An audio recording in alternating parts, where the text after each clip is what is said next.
All right, we're almost there. Operator malfunction, wasn't ready.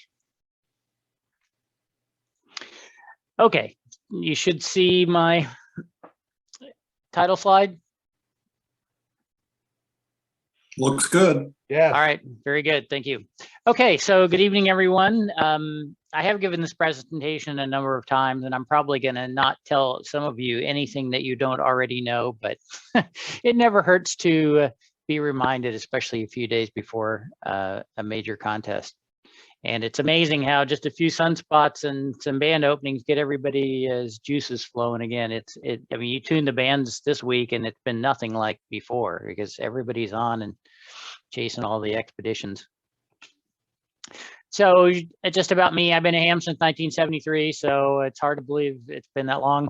And I've been editor of the National Contest Journal and director of the WPX and the CQ Worldwide Contest for a number of years. So I'm into this stuff hardcore. So when you think about ham radio contesting, it's really just a game.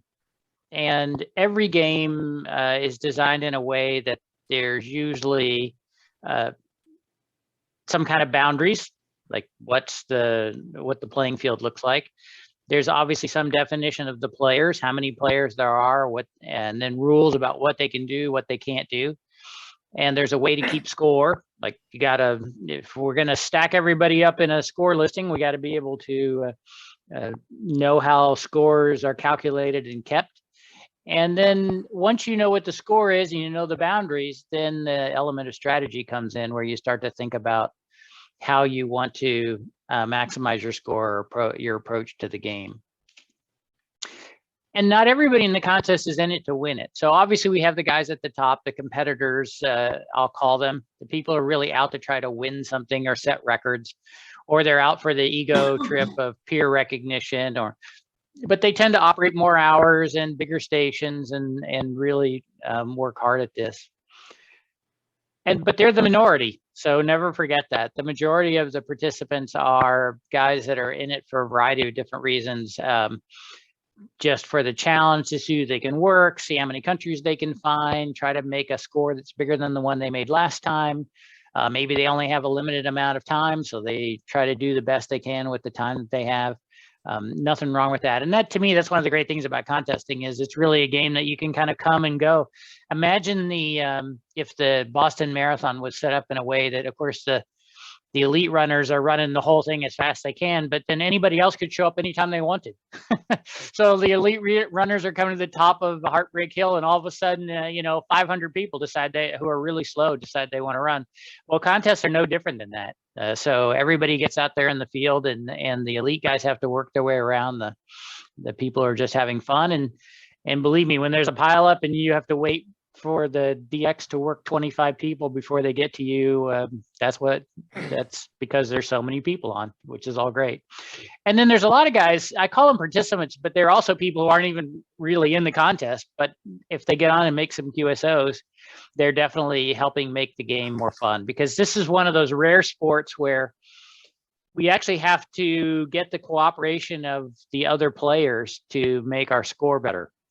And so we need to talk to the other guy and work him and log him correctly to get credit. So anyway, there's lots of different people in this, but regardless of what level that you're at, there's no question that a big part of contesting is practice to help you improve your skills, help you be able to make contacts in difficult conditions and exchange information accurately. And all of that goes to kind of some of the basis of ham radio and the ability to do traffic and emergency work and that kind of thing.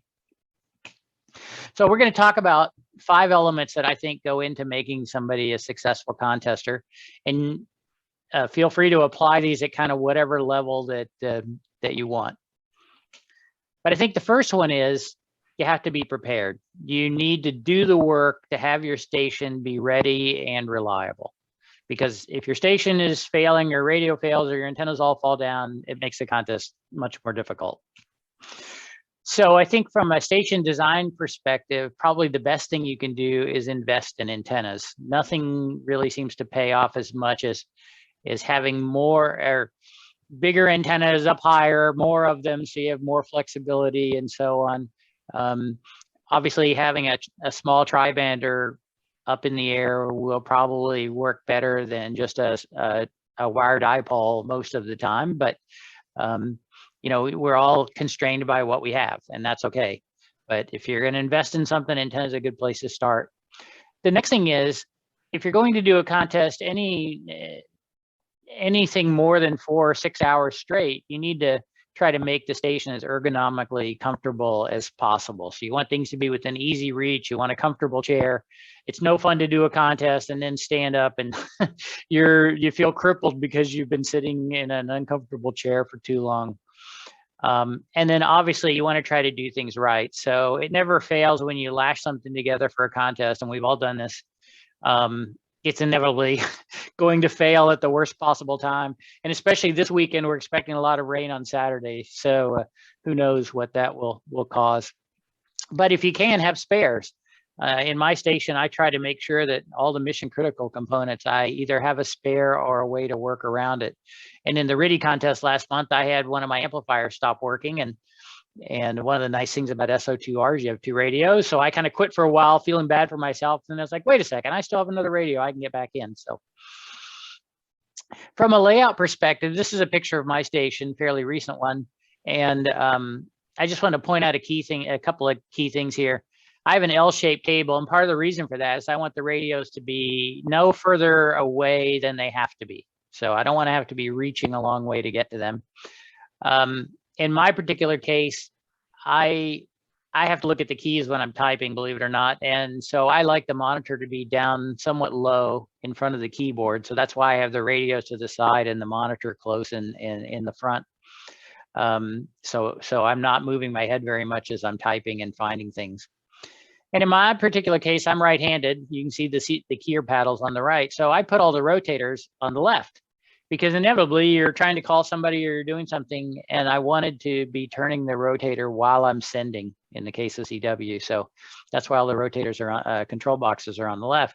But at the same time, because my right hand is my sending hand or my typing hand or whatever, I put the antenna switches on the right. So I'm less inclined to reach up and switch an antenna while I'm transmitting. So small little things, but the basic idea here is that you just want a station where you can see everything. So you can say I've got the radios in front of me. I've got the monitor right where I can see it. I can see the rotor boxes. I can see what antenna I'm using. I've got the amplifiers either up and to the left or to the right. One of the things I have now that I didn't have for this picture was an LPA 100 that I've got kind of right underneath the monitor now. So it makes it very easy for me to see that the amplifiers are putting out power and the SWR is not crazy, that kind of thing. And then there's nothing better in your station than having a window. So you can at least see the sun come up. There's something about seeing the sun that just wakes everything up. So a couple of questions to ask yourself is, how well do you know your station? How long does it take you to change the bands? And the reason that becomes important is as you get tired during the course of the contest, you'll be at some place where you're like, well, I really should go check 10 and see if it's open. But it's kind of hard because I've got to reach behind the radio and I've got to switch and I have to remember some magic combination of things. And then I have to retune the amplifier. And so those things tend to make you stay where you are. And just because they're speed bumps, they get in the way. So anything you can do to make it easier to change bands. You may have noticed in the amplifiers in my picture, I have these little white cards in front of the tuning dials. So everything's marked. So when I change bands, move the band switch on the amplifier, get the knob somewhere close to the mark, and then start talking, that kind of thing. And then, as I mentioned before, anything that's kind of intermittent or flaky or temporary inevitably will break during the contest. And just to show how this works, I got everything working last weekend. Everything in the station's working for the first time in a year. And then Wednesday, I noticed that my 15-meter rotator is no longer telling me where it's pointed. It still turns, I just don't know where it's pointed. So it's always something. So you got your station. It's as reliable as possible. It's as comfortable and ergonomic as possible. Next step is, what game are we going to play? And you have a lot of choices in any of the major contests. So the first thing is, you have to select. Well, I'm gonna do this backwards. The first thing you have to do is set a goal. What are you trying to accomplish in your time on the air for the weekend? Are you going to do 40 hours and really try to win something? Are you going to do, only hours that you can get away from or get permission to operate? in which case maybe you're not trying to win anymore. It's more about having fun or achieving a particular goal, like finding so many countries or that kind of thing. The goal is kind of the first thing. What do you want to accomplish? And the reason the goals are so important is because later on, as you get to the part where it's not fun, this is the thing that reminds you, okay, but if I'm going to set my goal, I have to run through this period where the conditions are bad or there's not many people to work or whatever the case may be. So once you've got a goal, then you have to go, all right, what category am I going to be in? Because my goal is to win a certificate. Maybe I'll go QRP assisted 10 meters or something like that. Well, you'll win a certificate. It may not be any fun, but again, that's why the goal is so important. You have to decide what you're trying to accomplish. The worldwide, or actually the worldwide and the ARL contest now both offer all band or single band options, and then higher, lower QRP power for each of those. There's a lot of choices of categories. And on top of that, you can be assisted or unassisted. So you can really go category hunting and find something where you're alone. But for me, generally, I try to find something where I'm going to have fun. I want to be on a band where I can either test some new antenna or learn some new propagation or, that kind of thing. And there's nothing wrong with doing single band. You will learn so much about a band by sitting and watching the world turn for 2 days all on one band. It's sometimes interesting the things you can find that you might not have realized if you're just jumping to whatever the hot band is. So get a category and a goal, we're ready to go. Next step is, we said a game has a score, and in contesting, the score is really what we're after. So where do points come from? Well, in the worldwide contest this weekend, I'll use it as our example. There's you get more contacts for working somebody on a different continent. So it's 3 points for working Europe or any other continent than North America. It's interesting in that it's 2 points for any country in North America except the US or except your own country.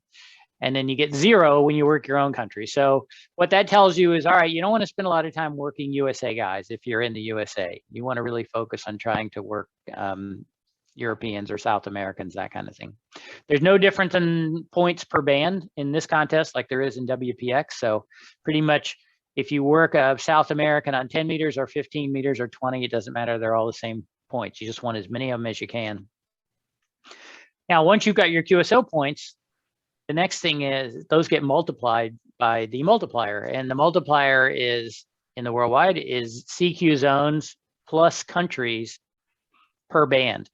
So even if you don't have a 160 antenna, if you can make your 80 meter antenna load up enough that you can put out a few watts, you can probably work K1 TTT on 160 and get a zone multiplier, zone 5, and get a country multiplier. So you get 2 multipliers just for spending a few minutes to go onto 160, and maybe you'll be able to work the VE2 guys and get another country multiplier. So don't give up on bands even where you don't have much of an antenna.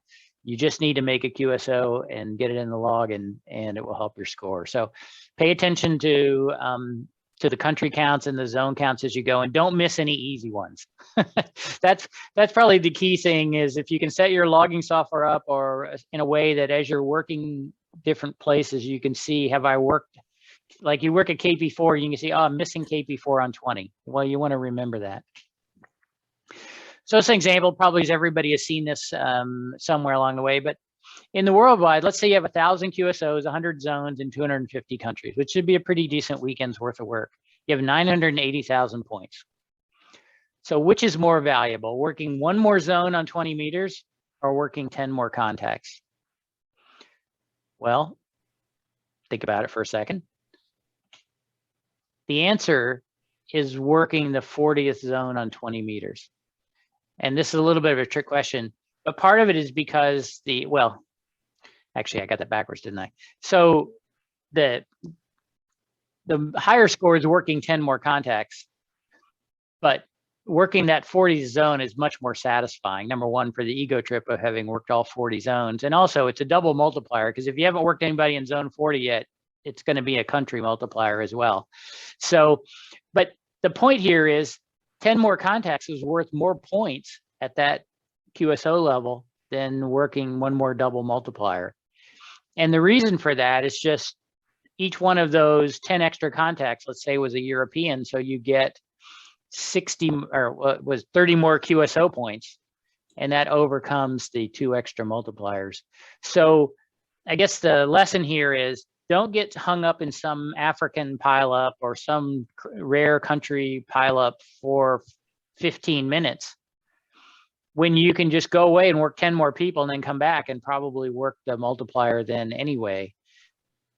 But what we've seen over and over again now is that in the worldwide, QSOs almost always trumps multipliers if in terms of making a few more points. So don't be afraid to just tune around and call people and work people and work people and work people, and you'll usually find most of the multipliers, but mostly don't get hung up vainly calling some multiplier when you can go work other people at the same time. Obviously, it's a little different at 3 o'clock in the morning when there's nobody to talk to, but just keep that in mind. And the key thing here is a multiplier is worth 2.8 QSOs. And if you ever want to figure out how you know that, take the number of QSOs and divide it by the number of multipliers. And that pretty much gives you what the ratio of what things are worth. And some logging software shows that to you, some of it doesn't. This is one of the things that CT used to show all the time. It was really helpful. So if you think about it, at 60 QSOs an hour, if you could go up the band and work 1 person a minute, it'd only take you 4 or 5 minutes to make up that multiplier. Even at 30 QSOs an hour, it's only 7 minutes. So it's not really very long if you hustle around and find other people to work. So another bit of strategy and also preparation is you need to kind of have a plan. It doesn't have to be fully written down, but you need some idea in your head where the points are going to come from. So go look at how the winners in the previous years or your competition, whoever you're competing with, see how they did it the year before or in the previous years.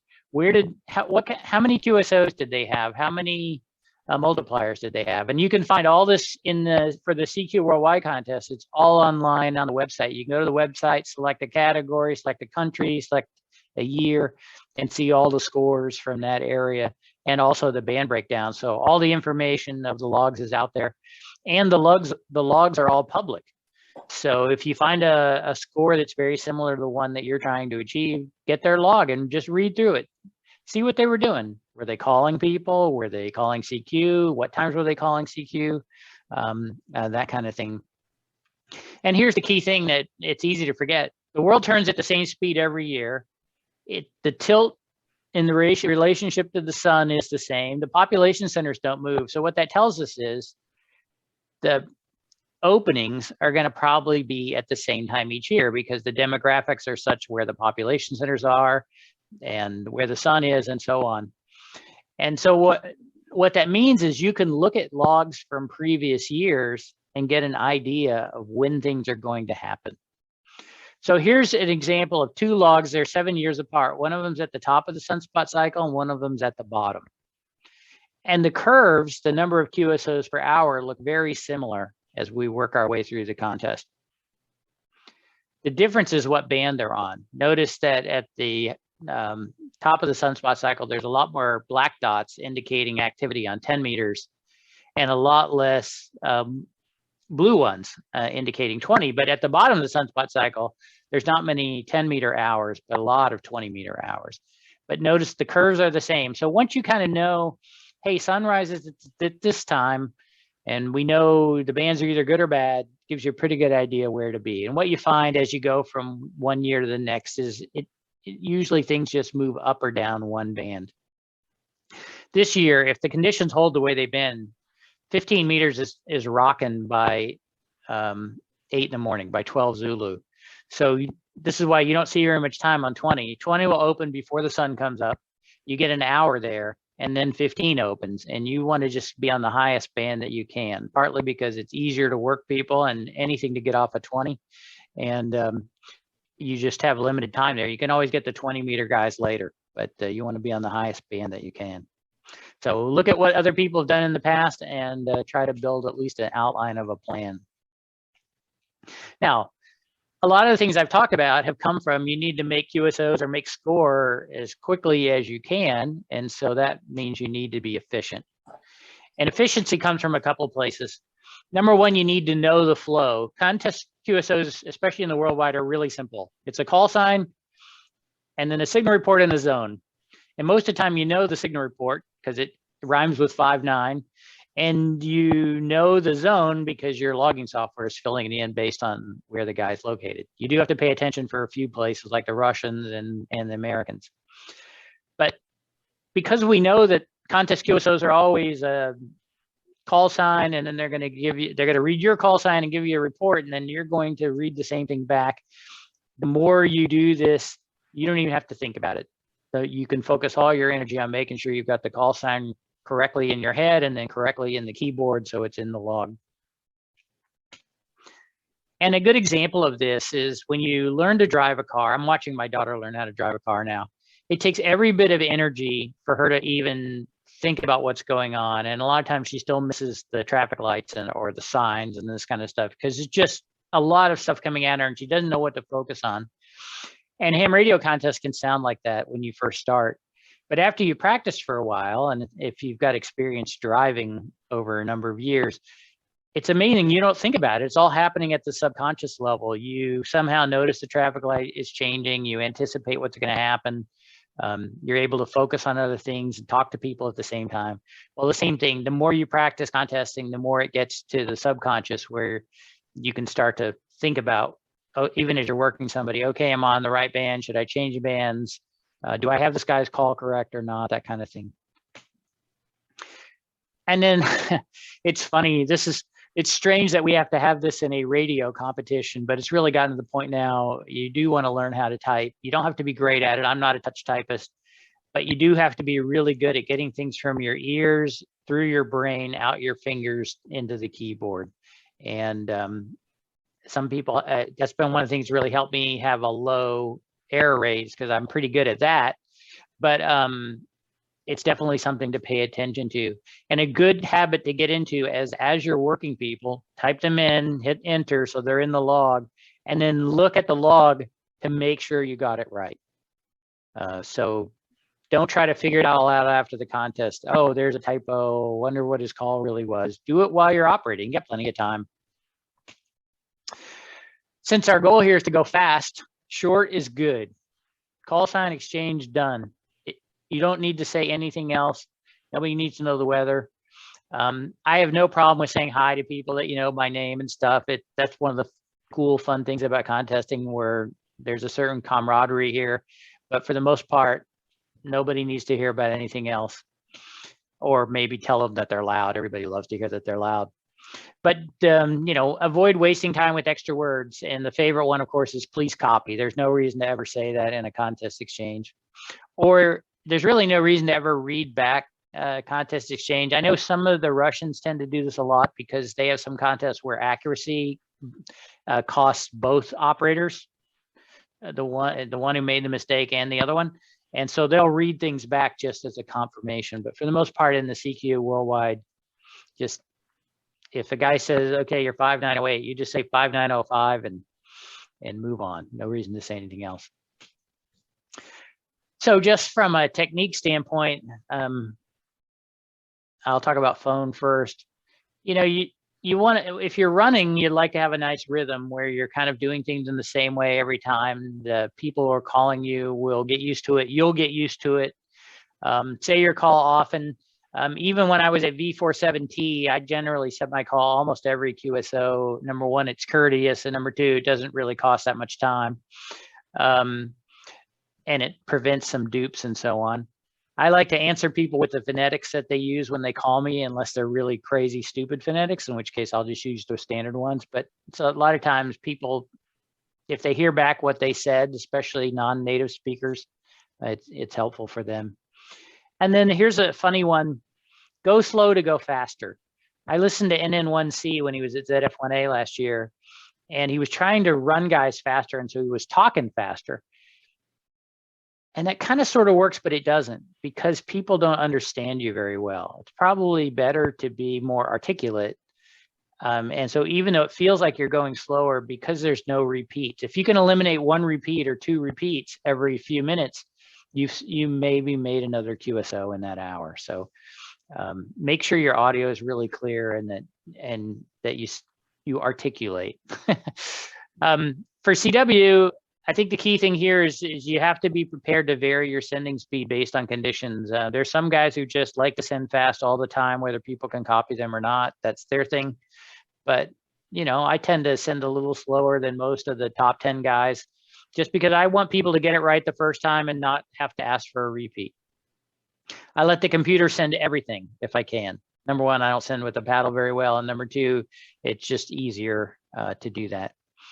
I'm not a big fan of cut numbers. I mean, they're okay, but most of the time they make you, the guy who's receiving, have to go, was that a cut number or a T? So why did that didn't help anything and didn't save enough time to really matter. One of the big questions that I often get from people is, how do I know when to run or when to tune around and call people? Well, it's really simple these days. You run whenever you can, period.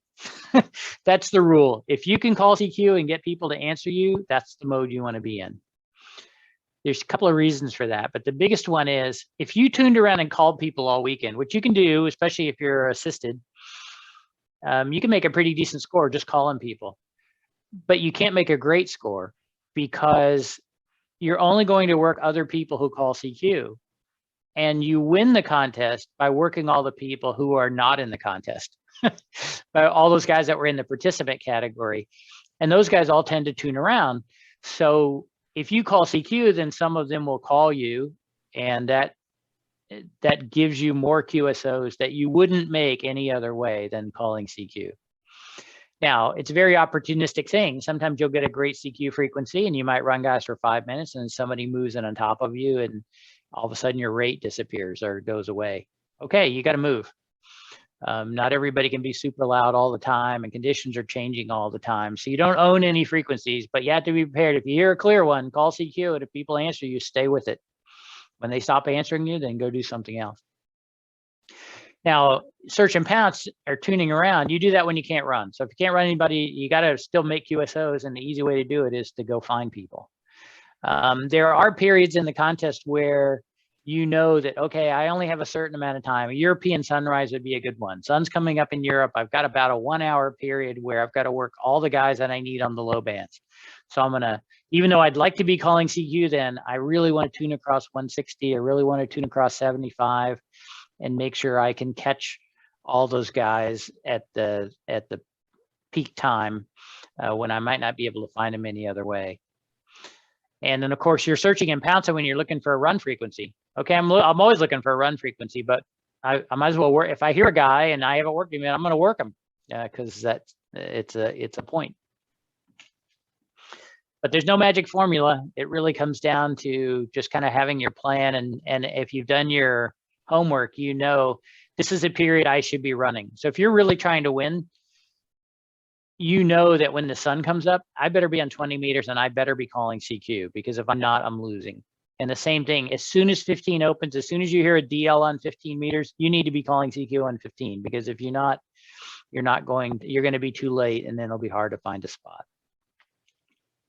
Now, obviously, I'm talking about a lot of this stuff from a perspective of a bigger station, but a lot of these things are still true, even if you've just got wires. And by the way, it's doubly true on CW, because the reverse beacon network will pick up your CQ, and then other people will come find you. So here's one. I talked a little bit earlier about when you're calling people, don't waste time calling people or calling a multiplier when you could be tuning around working guys. That's still true. But if you do find somebody you want to work, obviously you want to try to figure out, is there someplace better I should be? Like, I'm calling this guy, is there something else I should be doing better? Could I work more people? Could I find another multiplier? If not, okay, I want to work this guy. So first thing I want to do is assess the pileup and the propagation. Am I the loudest person to this guy, or I'm at the bottom of the pile? So that may make a difference as to whether I stick around or not. But assuming that you think you have a chance, on sideband, it's really kind of a game of, again, say your whole call, articulate. There's nothing worse than having a guy call in the pileup and you just can't understand what he's saying, or his audio's fuzzy or something. And if you ever listen to pileup recordings from the DX side, These guys who have really crisp, clear audio and speak clearly, they just cut through everything and they're in and out, while all the other guys just kind of are fuzzy. And on CW, this is worth everything. If you hear a pileup and it's a cluster pileup, everybody's usually calling right on the same frequency. Just bump your frequency, bump the radio off a little bit, or use the transmit incremental tuning and move up 50 hertz or 70 hertz or even 100 hertz and call the guy, because all he's hearing is a continuous tone, and then he hears this one clear CW signal off to the side, and he'll work them. And on Sunday in the CW contest, I do this on every pileup, because it's just not worth wasting the time to try to cut through all the cluster noise. Anyway, I digress. So like anything else, it's all about practice. If you show up and just do a couple of contests a year, you'll be okay. You'll be good. You'll learn stuff during the contest. But I tend to operate a lot, even little contests, and maybe not even for very much time, but it's just something to keep your ears tuned up. You learn how to listen. You learn how to call people. You learn other call signs. You learn the bands. It's all good. Nothing wrong with contesting every weekend, as long as your family can deal with it. But you know, it never hurts to listen to the good ops. So if you're tuning around and you're not really super serious and you hear a good guy, listen to him for a while. It's amazing. Just listen to how they move people through. A really good operator will have a way of kind of commanding the pileup so that they do what people respond to somebody who's being really crisp, but working everybody, but being polite and not sounding overly rushed. They will sound the same. And so it makes it very efficient. So try to emulate that. And you want a real learning experience, record yourself operating. Set up your set M1MM or just set up a recorder and copy what you're record what you're hearing in the headphones, and including your own audio going out. And it's fascinating to hear when you listen to yourself later when you're awake, to hear all the things that you missed. So I did it once. I did a 48-hour contest. I recorded it. I listened. I was driving in the car, so I listened to the first day for a half hour or so, and it was like, wow, I'm good at this, man. Guys are calling me. I'm getting 2 calls at a time. It's awesome. Then I listened to about the same hour on the second day. I sounded like I had no idea what I was doing. People would call me. They'd be crystal clear. I might get 2 letters. So what listening to yourself does is help you realize the impacts of sleep deprivation or tiredness. And again, and once you know something's going on, it becomes easier to work on it. So the next thing is, we're working guys really fast. We're on the right band. That's all awesome. Now, you got to do it accurately. So it's not just about quantity. And the reason is a lot of contests, and the CQ Worldwide is included in this, they penalize you when you make a mistake. So if you bust a call sign or bust a zone or something, or bust a serial number, you know, at minimum, you'll lose the contact. It just goes away from your score. And if it's a multiplier, it may really hurt, because it's not only the QSO points, but also the multiplier value. And in the worldwide, there's a penalty. If you miss the call sign, you lose that QSO plus the cost, the points of another one. So if you work a European and bust his call sign, you don't lose 3 points, you lose 6 points, which doesn't seem like a big deal until you bust 50 calls, and then suddenly there's 50 extra QSOs that effectively disappeared from your log. So do try, and the reason for these penalties is not to make you feel bad or anything. They're there strictly to encourage you to get things right. Now, that said, errors are going to happen. It's okay. Everybody makes errors. Even the best guys still have a 1 to 2% error rate. So accept the errors. They're going to happen. Just try not to make them.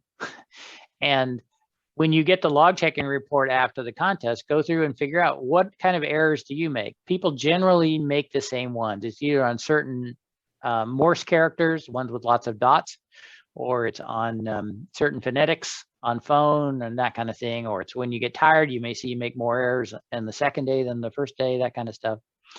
But the key, one of the key messages I want to deliver here is it used to be when people had to recopy their log after the contest because they would log in paper and then they would recopy it when they were to send into the contest sponsor. It kind of got accepted that, oh, okay, well, I can fix the mistakes while I'm recopying. Well, now we're in a mode where there's a 5-day log deadline. And part of the reason is we want people, when the contest is over, put your pencil down and send it in. And that's not to say that you can't sit down and make a few corrections because you knew that you made some mistake during the contest and you go back and fix it. But don't spend a lot of time looking up things in QRZ.com or looking at your partners or I mean, talking to your buddies and say, hey, who was this guy? Or I worked this weird call. What was it? Just part of the game here is when you're finished, put your pencil down or your keyboard down and then send your log in. And in the worldwide, out of 8,000 logs, we're getting 4,000 of them in the first 24 hours. So people are getting the hang of this. Also, if you send your login right away, then you don't forget. So you don't have to remember it later. I mentioned this a little bit before, common busts. On sideband, it's things like V and W because the Europeans often will pronounce those the same, or E and I, things like Spanish and so on. They'll say those two letters backwards. G and J sound a lot alike. So you just have to know and pay attention to those kind of things if you have a tendency to make one of those mistakes. The other thing is just some of the call signs are really interesting. Hotel Alpha 30 Sierra was a call one year and it got busted a lot. And the reason is nobody's expecting 30. So a lot of times it became Hotel Alpha 3 Zulu Sierra. So pay attention to some of these calls, and it doesn't hurt to look at the NG3K list before the contest, just kind of see who's going to be on. Here's another good one, Bravo 9 stroke BY9GA. Well, Bravo 9 is a call area in China. And so this call is not wrong, but a lot of people busted it because they weren't expecting that format. I don't know why DF0HQ ended up here, but they did. Echo Sierra 9 Charlie is another funny one that gets busted a lot. And it's just something about Sierra 9 that seems to get things confused. And on CW, if a letter's got a dot in it, it's probably going to get busted.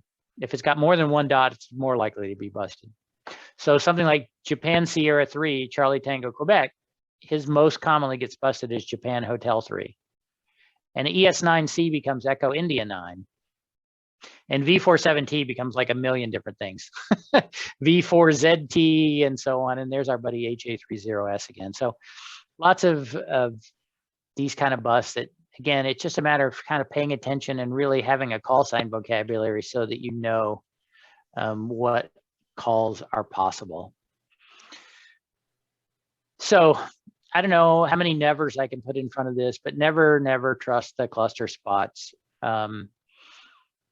Because it never, if you don't hear the guy send his call, then you may think you know what it is, but you don't know for sure. Every year when we do the log checking for the worldwide, we find these cases where somebody will log a call and it's like, wow, why did they log that guy? The person they logged is on another band somewhere. And then what you realize is they logged a spot that was 10 minutes old. Well, the guy had left and somebody else was there now. So that's a stupid reason to lose a QSO. So just do try to confirm who you're actually working. And then the same thing is if you're running, make sure people are actually calling you. It's funny how often you end up in a case where you think guys are coming back to you, and especially in the worldwide where the exchanges are so short, you don't get a lot of other, if the guys are giving a call and then you're hearing 5914, you assume they're working you, but you don't know for sure. So kind of pay attention. And every once in a while, if you ever want to, if you're not sure a guy is actually working you, ask him to repeat something. Ask him to repeat his call, or ask him, what was the zone number again? And he'll repeat it. And if he repeats it, you know he's talking to you. If he doesn't, you've probably confirmed your suspicion that he's actually working somebody else. Then you need to listen a little deeper and see if there's somebody underneath you. Or in our case, oftentimes an UA9 will be on the same frequency we're on and we can't tell the difference. I'm not a big fan of pre-fills. Doesn't matter in the worldwide because all the exchanges are pretty much pre-fill anyway. But I think it's better to have a blank screen and actually copy what the guy sends rather than have the thing type it in for you. But some people, it makes the typing easier. Okay, So we got skills and station and a plan. Now we need motivation. You know, you think about the marathon example. If I'm going to go run a marathon, you know, you're probably going to get through the first mile will be okay, and then it'll be kind of tiring, but you'll get through that and you'll feel pretty good. And then about halfway or 3/4 of the way through, it doesn't feel so good anymore. But if you want to achieve your goal of finishing, you got to keep going. And that comes from inside you. So BIC, butt in chair, well-known thing, but nothing else will help you improve your scores like this does. If you're not sitting at the radio working people, your score is not going up, full stop. So if you want to make your score better, go ahead and make the effort to stay in the chair a little bit longer. This is where the online scoreboards are great. I've so many contests where I'm like, I'd really like to quit, but I'm not going to let that guy get ahead of me. So I keep operating, or I'm doing pretty well, I'm going to keep going. So it's about staying in the chair because somebody else won't. They'll leave, go do something else or take a nap or something, and then you'll pass them by and they won't be able to catch up later. But to do the BIC strategy well, you've got to also plan your life to meet your contest goals. You've got to know, all right, does my family know that I'm doing the contest? Are they going to leave me alone?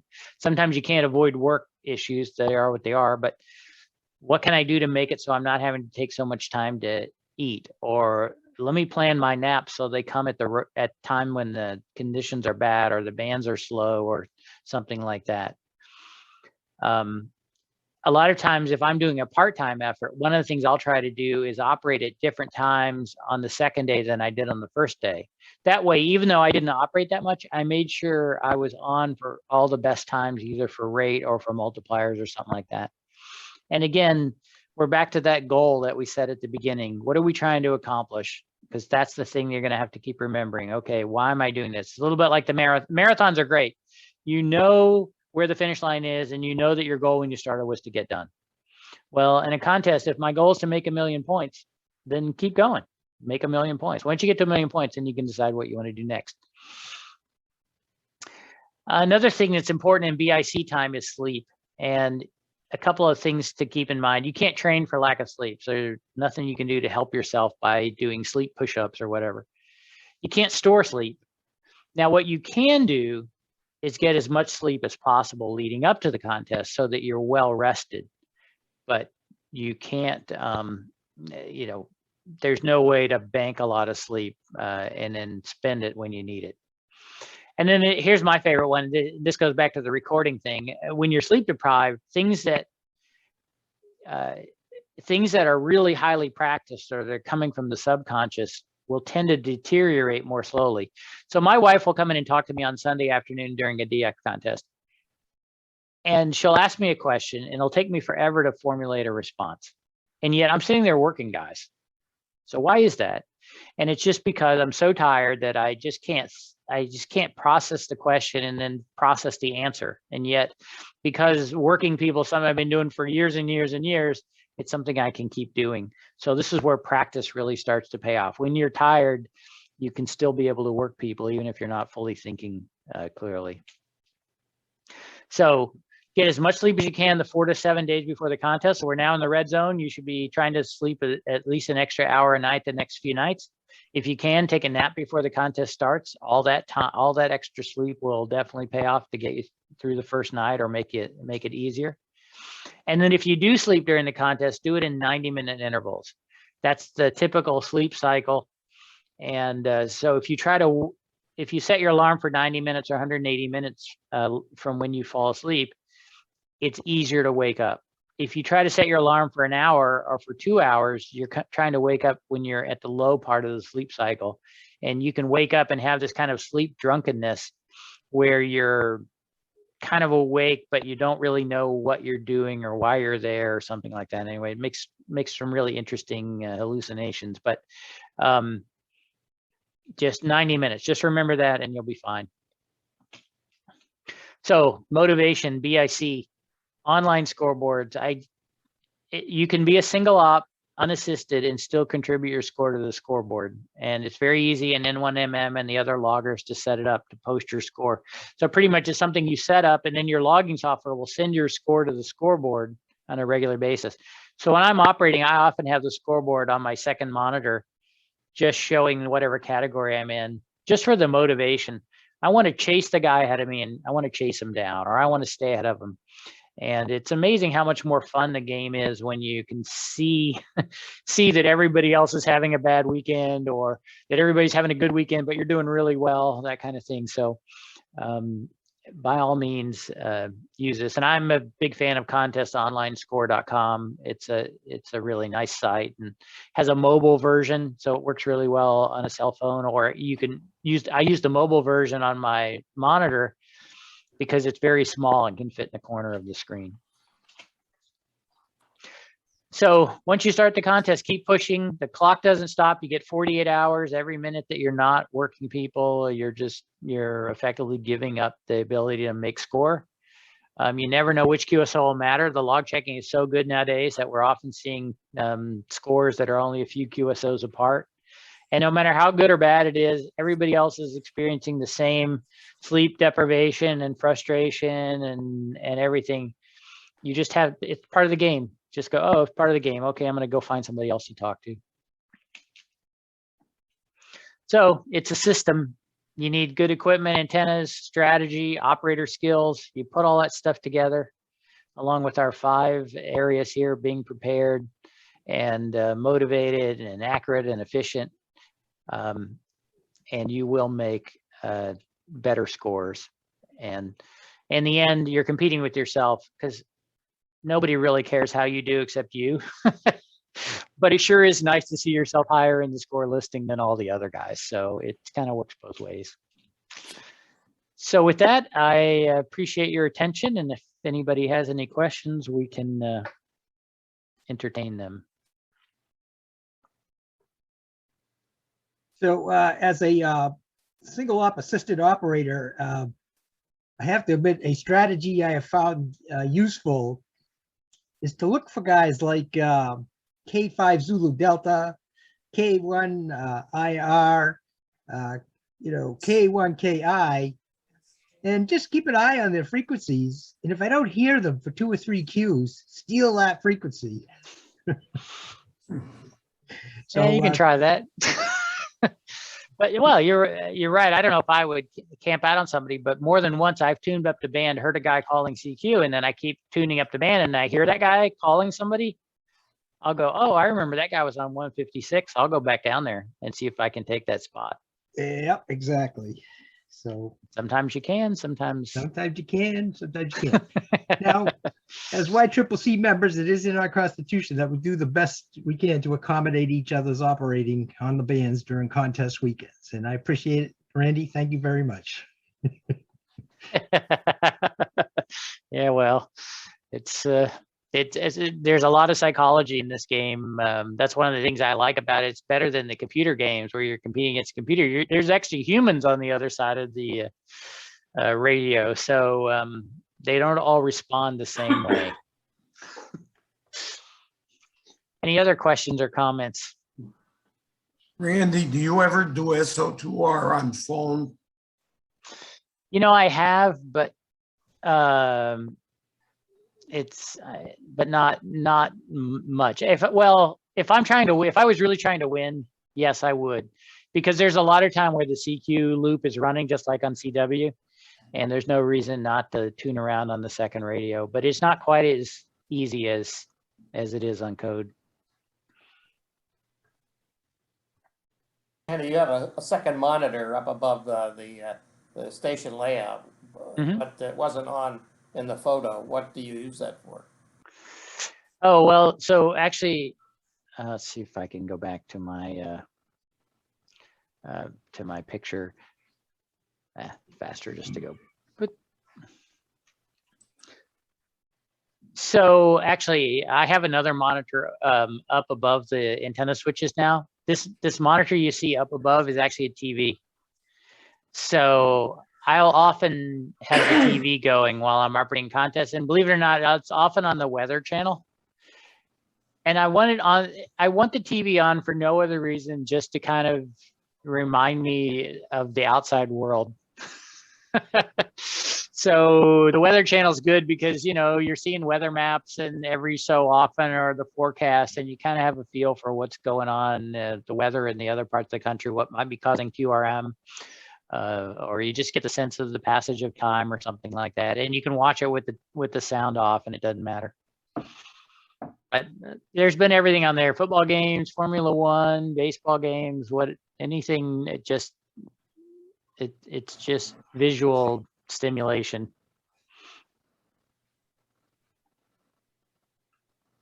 Randy? Yes. This is Alex.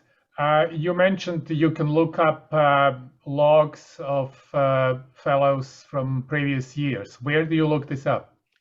Well, let's go look. So if I came to, can you see my web browser? Yes. Okay, great. So if I go to cqwww.com and I go to logs and I go to public logs,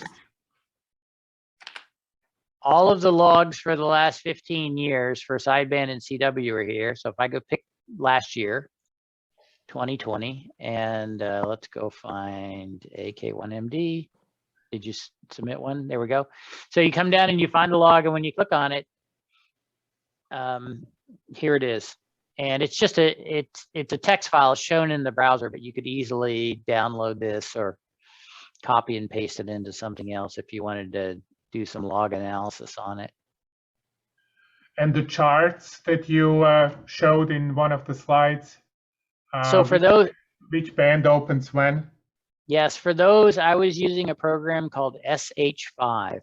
It's written by a Russian guy. I think it costs $15 or something like that. SH what?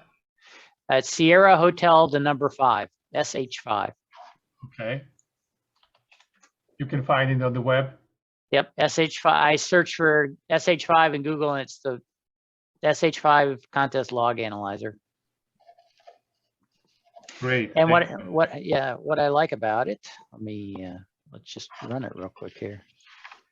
I don't know what's going to show up. So if I run this and I open a log, let's see, here's one from, well, let's go look at last year, sideband.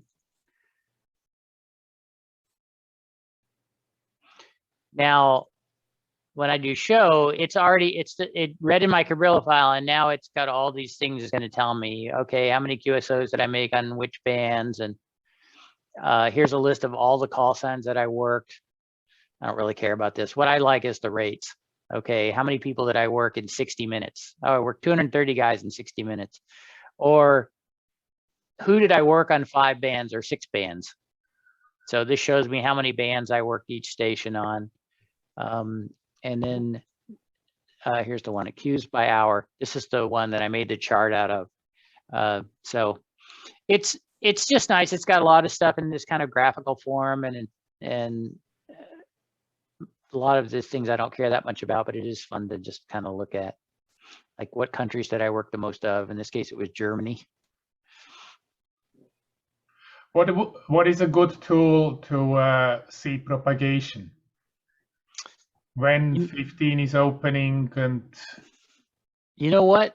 I don't ever, I know there are some good ones out there, but it's not something that I spend any time on. I kind of take this attitude of like, okay, well, if the band's open, I'll figure it out. But so I don't have a good suggestion there. Somebody else might.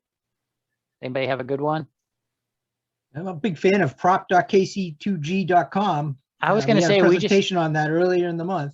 Yeah, he just talked last week. So it's nice because it shows you for right now where the MUFs are. The thing that's hard about these kind of charts is you need to look at the midpoint between where you're working, and sometimes kind of hard to visually figure out where that is. But what you can see here is that in South America, the MUF, well, out in the Pacific, the MUF's like 33 megahertz right now. And for us, it's around 11. So yeah, sounds about right this time of day. But the problem with this one, it's real time, so it doesn't really tell you what's going to happen next. It just gives you a quick way to see, well, what's going on now. Is there a good book that you could recommend about this? About propagation? Yeah, how to applied propagation. I can't think of one right offhand. Again, you can tell I obviously don't pay a lot of attention.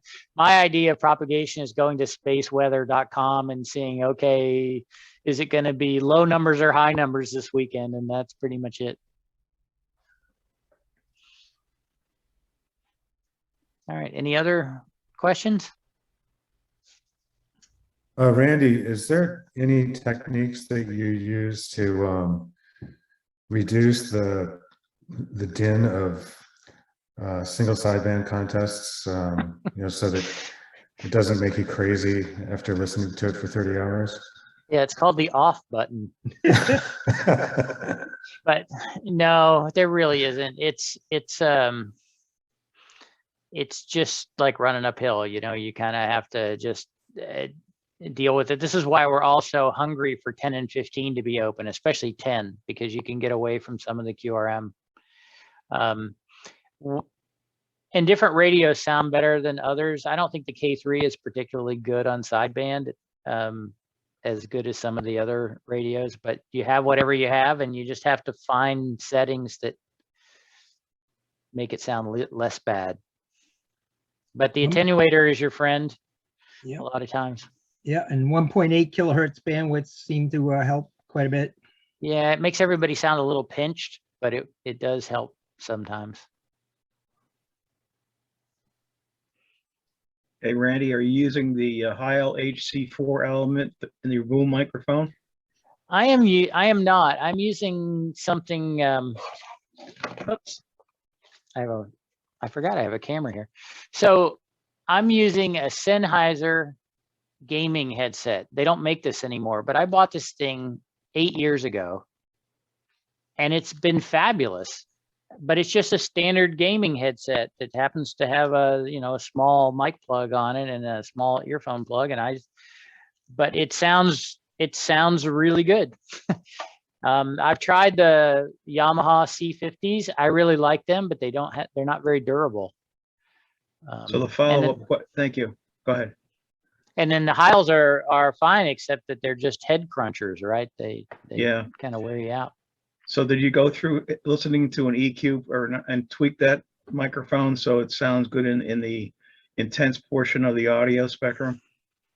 I've messed around with that some, and I've had people on the air spend a little bit of time and say, does this sound better? Does that sound better? But for the most part, I have not invested a lot of energy in that. Although I think that's probably a worthwhile thing to do. Yes, we should probably have an on the air, instead of this meeting here, we should be all on 10 meters where we're all weak and we can compare audio. Yeah, have you seen the Bob Heil data on his website for tuning up for particular radios where to set the audio on, for example, the Elecraft? I have not. Is it Heil? What's the web address? Good question. Heil Sound, I think. There we go. That'll work. It's listed by radios and what the preferred settings are. At least that's what he's done. Wow. All right. Well, I'll have to. I can't figure out his. I can't figure out what. Okay, here we go. Go into ham radio products first. Yep, that's where I'm at. And There's then something there that says DSP settings. Oh. In the middle. Oh yes. there you go. Adjusting your rigs.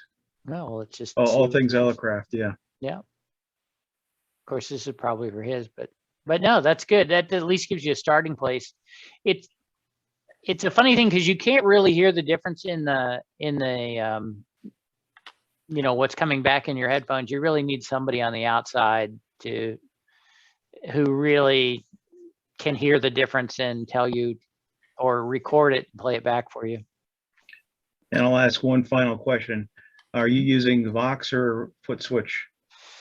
I am a Vox guy on phone, just because I don't want to have to, move. I don't want my leg to get tired from pushing the button over and over again. But I also am operating single op, and there's not a lot of children or people running around in my house or dogs barking, so I can get away with that. But if in a multi-op environment or a noisy environment, foot switch is probably the way to go. All right, excellent. I think we need to wrap this at this point. Thank you very much, Randy. That was perfect timing. I allowed about 1 hour. See you on the bands this weekend, old man.